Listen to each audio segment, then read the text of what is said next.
why do people, I don't know, they might get some success because we see it with money. Mm-hmm. So people will be on track, they've paid off some debt, and it's almost this mindset that I don't deserve to be financially fit, and then they'll go and do something else, and it's almost like this self-sabotage. So why, when it comes to like your body and all the people that you work with day in, day out, and you would see it all, how do you think, or where do people self-sabotage themselves either knowingly or not knowingly? Yeah, I think that's a really good one, Glenn. There's again, very multifaceted, and I think a lot of it comes into identity and self-limiting beliefs. But I think outside of that, there's very much like a fixed mindset and all or nothing, where they would be going through, they'd be doing X, Y, and Z and doing quite well. And then they'd have the assumption if they're slightly on track, like, F it, doesn't matter, I'll just start again on Monday. Yeah. Where they don't give themselves, I think, my personal opinion is a lot of the time that comes from a lack of education and understanding of the process and what's actually creating the results that they want. So they think being a little bit off track is going to be really detrimental when in reality, it doesn't matter. Yeah, life happens. Yeah, exactly. And it's at this time of year, like there's a common saying in the fitness industry, it doesn't matter what happens between Christmas and New Year's, it's New Year's and Christmas that's going to go through. So it's kind of zooming out enough to look at that. But it would be the individual, their self-limiting beliefs, and that all or nothing mindset is going to be the biggest limiter to people. Yeah. And I think with the, if I'm drawing parallels to money,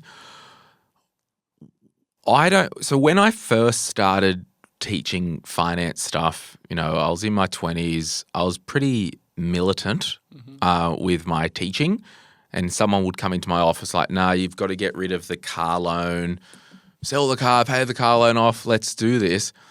And it was almost too big a shock to their system that I've gone at them for, what? No, that's too crazy. But I've since kind of worked out with how I teach people and seeing results that I can get the car later. I can get that car debt later if they start to work on some of these other fundamentals, change some underlying habits and behaviors and mindsets when it comes to money. And next time the car thing comes around, they might not spend as much. They might just buy a $10,000 run around with cash. Yep. They might get a 4-year loan and put 20% down, not a 7-year or a 9-year loan. Yeah. So I think it's not all or nothing. We need to do the low-hanging fruit that can be maintained. Absolutely. And I feel like that's where a lot of momentum gets created. Because that really plugs into the adherence, because you could, that adherence thing, I joked with someone the other day. Actually, the end of last year, one of the times I was at the gym, I was pretty rooted. And that happens. Some days you go in and you're like, oh, I just have it today. But in my mind, I was like, stuff this. An hour here is better than an hour on the lounge, even if I'm just doing a cruisy day. Absolutely. Absolutely. And it's just like the win's showing up. And we talk to our members about that a lot. Like realistically, the win is showing up because that builds belief. It really builds belief and breaks patterns. So we don't need to come in and hit a personal best, or you absolutely go as hard as you can in that session. Like realistically, Glenn, like as we get older and we get more responsibilities and all those things, it isn't about trying to go as hard as you can in a session. It's what does that session mean for you on that day, but also for the next day and the day after that. And a lot of the time for our members, it's just that little belief builder. It's showing the busy mum that she can do the juggle and still show up at herself, even if it's at 20%. Or it's the executive or the CEO that's actually prioritizing the calendar and not just squeezing it in. They're actually prioritizing their health so they can do what's most important to them for a long period of time. Or it's that person that's never been to the gym before and they're absolutely terrified, but they prove to themselves that they can. Like realistically, it's the active choice of that individual going into the gym and then doing that. And what you do in there, like, don't get me wrong, it's really fun to hit a personal best or to do something you thought you couldn't one day. But realistically, the win happens when the person walks through the door at whatever capacity they have at that day, and they show up, they do what they can, and they leave knowing that they've done it. And we're all in it together. Yeah, absolutely. Like everyone's got their own drama. Yeah.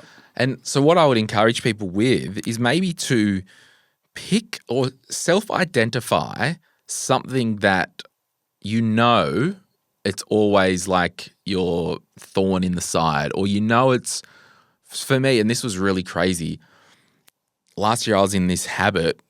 You know, my my Macca's app is maxed out on points. That's right. They email you. You're almost out of points. You learn something new every day, Glenn. There you go. So it was almost borderline getting the McFlurry. Mm-hmm. I honestly think it was more about the habit. Had a late night at the office or work. Yeah. I'll slip down to Bennett's Green Macca's, grab a McFlurry for the road.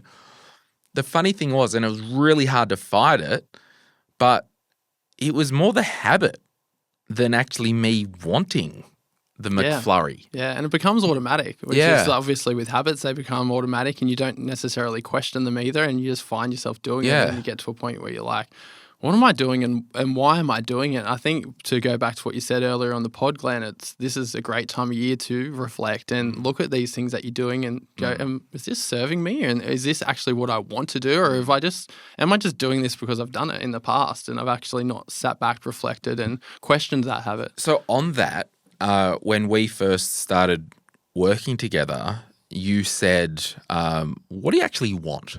Yeah. And I'm like, I don't know. I don't want to be a fatty. I remember. Basically. Yeah. But there's more to that. So what do you want? And really try and name it. And when it goes to our money, like, what do you want this year? And let's do some examples. I want to get out of debt. Awesome. Your reason for living financially at the moment is to get out of debt. Everything in your financial life, it is the solar system. It's all revolving around that bitch ass sun, right? Like getting out of debt is the sun. Yeah. Everything's like your reason for living financially is to get out of debt. It might be, I want to save an emergency fund. I've never had money behind me. There's data out there. It's almost like there's America. I haven't seen much Australian data, but the American data is like 80% of people couldn't pull together $1,000 in an emergency. We generally follow suit, don't we?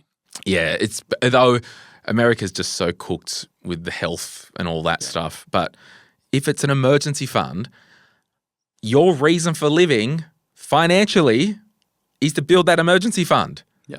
Oh, do you want to go a weekend away? No. Do you want to friggin' go and see who's touring next year? Whoever. Concerts are $260 now. Yeah. It's like, no. This season, it's a sacrifice. Yep. If you want to win at anything in your life, I'm sorry, there is a component of sacrifice. Absolutely. Absolutely. Simple as that. It could be, I want to start salary sacrificing to super because I didn't do it for years. I was self-employed or whatever. Awesome.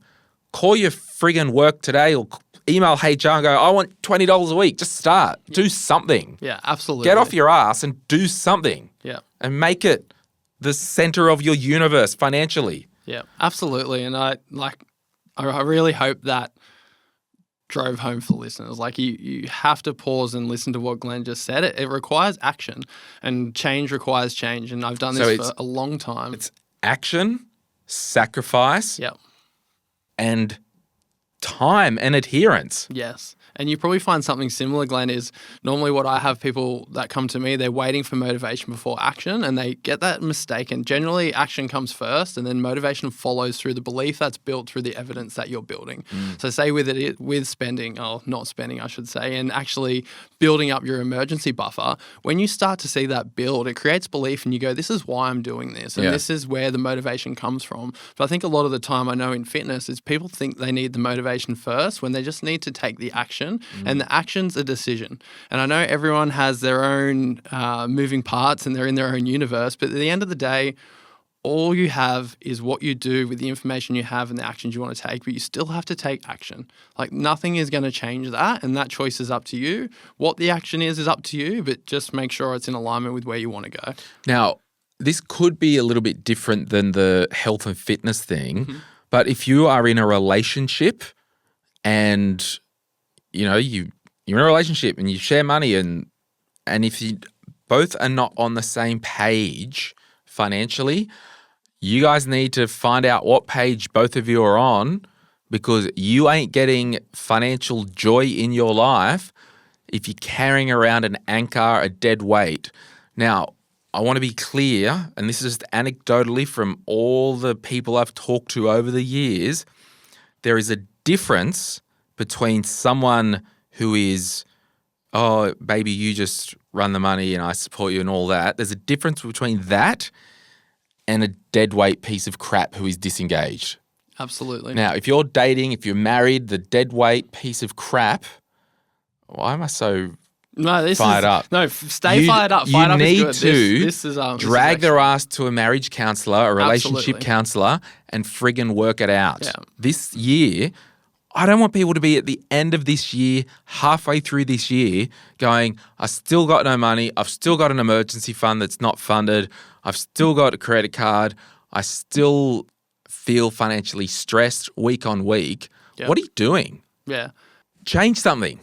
It can be done. Yeah, absolutely. And it's funny that you said before, Glenn, like I'm not sure if this actually shows up in fitness and health. It's exactly the same. Exactly the same. You'll either have a partner that supports you or tries to pull you back into old habits. And I can completely appreciate you getting fired up about it because I watch people every day and they're trying to make choices that not only positively impact themselves, but their kids, their families, their loved ones. And that unfortunately does happen sometimes. There is a dead weight and it pulls them back down and they don't make the changes or sustain the changes that they really need. And they need that change to happen. So completely appreciate it. And that parallel does still stay true with fitness. There is that situation and it's more common than I'd like to admit. So, look, I think it's just this time of year, it's awesome as a flashpoint. If there's something that you're not happy with, and one of the reasons, everyone, that I'm weaning off my medication, and please, this is just me being transparent with my community because they know that I've been on depression and anxiety meds for many years. I think I've had some blunting feelings and I just want to know what Glen feels like without that in my body. Now, I'm doing it close with my GP, psychologist, psychiatrist, it's a big process because I'm not happy with something in my life and I just want to try and change something to see if something changes. Yep. I'm not going to sit here and bitch and moan for another 6 months. Yep. Going, oh, I can't bother. Yeah. No, I'm going to change something. Yeah, absolutely. And with that, if you feel that you don't have joy in your life, if you can't get to sleep, if you can't get up, please book an appointment with your GP. Absolutely. I came from a friend's place before recording. It's 3 of us guys standing around, we were talking about mental health. Yeah. Talk with your mates about mental health. Yeah, absolutely. And it should just be a conversation that's encouraged. And Yeah. I seen a psychologist for the first time when I was 16. Yeah. And before that, and I tell people, it was the best thing I ever done because it helped organize the chaos in my brain. And I did not have the skills to do that. Yeah. And I've had periods of time on medication as well. So I can completely, in my own experience, understand that and trying to navigate that. And the thing is now it is becoming more common, but still not common enough. And I think the more conversations like this that can happen around supporting your mental health. And to be honest, Glenn, that's what drew me to fitness.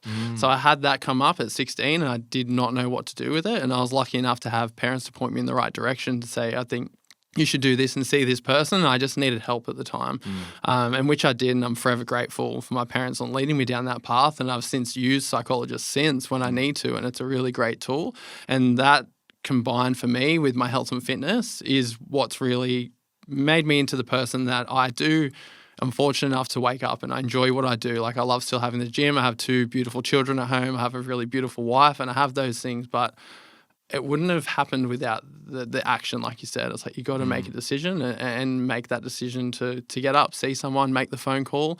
And at the time when I was 16, it felt like the most terrifying thing in the world. And it felt like I was broken, but there's, in over the course of a few actions and seeing the right people, it's most certainly the best thing I've ever done. Yeah. Talk to us about underreporting.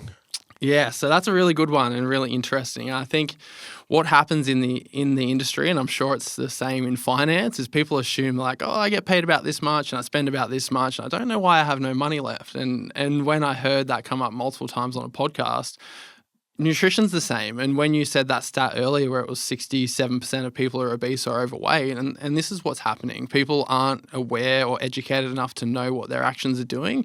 And then if I said to them, roughly how many calories do you think you're taking in? They probably wouldn't know, and they wouldn't know how many they're expending. So what we want to do is look at the data, and what the data says is even dietitians can underreport up to 20% per day on what their assumed caloric intake was. So if someone was aiming to take in 2,000 calories, that could be anywhere up to 2,400 to 2,800 in a day. And that can make a really big difference, because how weight loss or weight gain works, it's not the day-to-day. That's how we measure it, because as human beings, we're quite simple and that works, but it's the zoomed out month to month to month. And then what can happen here, if we have 800 calories more than we assumed we were consuming, and then that's 10 days, that's 8,000, 100 days. Like, you can see how quickly this changes. And then the other side to that is people completely, they overestimate how active they are. Like, when I go through and I take people through essentially this pyramid, Glen, I take them through in 10 weeks and go, this is what's important and this is how you're going to lose weight and keep it off. The first thing is they go, okay, Nath, what would you consider your activity level to be? And I would say I'm moderately active. Yeah. And if I said that to someone, they would say, what do you mean? And I strength train 4 times a week and I run twice a week. Yeah. And I have 2 beautiful, busy children that love to swim, ride bikes, bounce on trampoline, run a mark, and it's 100 miles an hour. But still, from a caloric standpoint, I still wouldn't consider myself a highly active person. So that's really where people can get stuck. And what happens there, Glen, is people assume, and this is why I think the data and the evidence and the understanding is so important, because people start to assume they're broken. And then that is what really, like when you said you get passionate about things, that's what really starts to get me fired up, because most of the time we're not. We're just uninformed or uneducated. And we're also, the fitness industry just does a really poor job. Like, it's really not a great industry. Like, yes, I'm in it and I believe that it is a tool that people can use, but also it's so noisy and corrupt. So what happens is people think they're too old, their metabolism slowed down, like it's not as easy as it used to be. Yeah, because when I met with you, I'm like, I'm 40 now, I'm cooked, you know, wheel me out to pasture and, you know, maybe put a bullet in me and end it, like I'm done. You just like, no, your metabolism's still fine. Yeah, absolutely. And the only time someone's metabolism is affected is if they actually have a medical condition. And it's not that hard to diagnose. And it's also just a point of being medicated. And then it'll come back up to a baseline that is suitable for the individual. But what happens is it's this narrative that gets fed down. So what happens, Glen, is we have, and if you had a look in the booklet that's in the download, you have your basal metabolic rate. So what that is, it's the amount of energy that our body needs, essentially just to keep the lights on. So if Nath was asleep in bed doing absolutely nothing for a whole day, that's what that number would be. And then what we do is we have the Harris-Benedict equation, which is essentially our activity levels. So we times it by 1 point something depending on where you're at, and that dictates our total caloric needs for the day. And it's the best guess too. Like, it could be a little bit above, below, but it doesn't matter because it comes out in averages anyway. So what happens there, as people age, they just really start to decline heavily on the activity level and the amount of muscle mass that they have. So they're not the same person they were then, but it's not so much the age. And if we look at it from an objective standpoint and we take our own emotions and our own self-limiting beliefs and identity out of it, and we just look at really active people in their 70s, they're quite fit. And I understand there is some privilege to that they got to get to that point, but also they're fit, they're active. You'll see them at the surf life-saving clubs or running past me on a run. Like, I'll still have that happening where I'll be doing longer runs and I'm not that fast in them, and I'll have someone run past that's in their 60s or 70s and they're quite fit and they're quite active. But what happens is it's this lack of understanding. So a really good example that I can give the listeners to this is I had a client, Dill, he's moved away now, absolute legend, but he was a very tall man. He was like 6'4", but he was a bricklayer at the time. So with his energy output just through that job, his maintenance calories were around 5,000 a day, which is huge. Like, that's a lot of food volume just to maintain his weight. And he was training with us 4 times a week. So, okay. Why would you need to train if you're a bricklayer? It's because it's not the same stimulus. Right. So when we look at training, Glen, like different training styles are going to be a different stimulus, and that'll cause a different adaptation. So a brick's a brick, and yes, he'll do his workload each day. But he's not doing this with bricks all day, like exactly moving his arms behind his head. Exactly. And he's what will happen there? So I'd even argue for someone like that, it's going to be more beneficial to strength train because you're only exposed to the stimulus or the ranges of motion in your craft. And for him, it was bricklaying. But that's not going to keep him mobile, healthy, also community-wise. Like I'm sure the physical activity, I don't know, I haven't been on a job site, I've done this my whole life, but I assume it's not as positive of having a group of people that are happy to be there, excited to train. Like, so it's also the emotional transaction that happens in the activity. But for instance, to come back through, like it was around 5,000 calories, but if he went to a desk job, it'd be like 3,000. So on a day-to-day basis, that's 2,000 difference. But if we look at that at a weekly basis, it's huge. Let's say 14,000. If we look at it on a monthly basis, so then what happens is Dill assumes he's young, but he really got promoted to an office job. He might be doing sales for the company or something. He slowly puts on more and more and more and more weight. But important note, he's still training at the gym 4 times a week. But there's still that difference. So what happens is we assume it's us. And we're broken and we don't understand the actual equation that's happening. So that isn't to say that the listeners need to be mathematicians and understand their calories every day. They just need to know it is a component that's at play all the time. So if you are more sedentary than used to, maybe have a little bit less food volume than you normally would. Or it's an opportunity to get out with the kids or get out with your partner or even with yourself and listen to a podcast like yours and just be more active. You need to be aware of your activity levels declining and your muscle mass declining. And then once we're over the age of 30, you can either do resistance training, that can look like strength training in the gym. There are other ways too. But if you're not doing that, you're going to start to lose muscle mass. And then that way you lose function, but also your basal metabolic rate will come down. But what happens with that capacity loss too is you generally is going to do less. So you're not going to go... I know for a lot of clients, it's when they get to that point, they're not as energized because they're not doing as much. So when they get offered, we'll go for a swim or we'll go for a walk or why don't you come for a bike ride, they generally say no. And they go, I'm just going to do this today instead.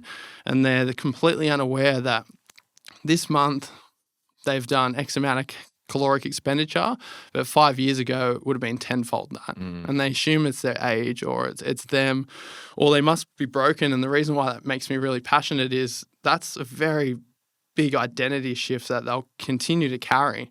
And then what happens is then they're not going to take action. Like if they can have the information and the data to be like, you're not broken. Like you're just not doing the same things you used to. But also it doesn't have to look the exact same, Glenn.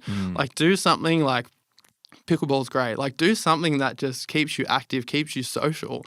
And think about it like when we spoke about happy, healthy old Glenn, it's like he's still going to be moving and he's going to have the capacity to move. So does that look like our training schedule needs to look like this now? And how can we reverse engineer from that? Yeah, and I think for me is, by default, and Nathan on the podcast, their show last year, they did an episode like growth and fixed mindset.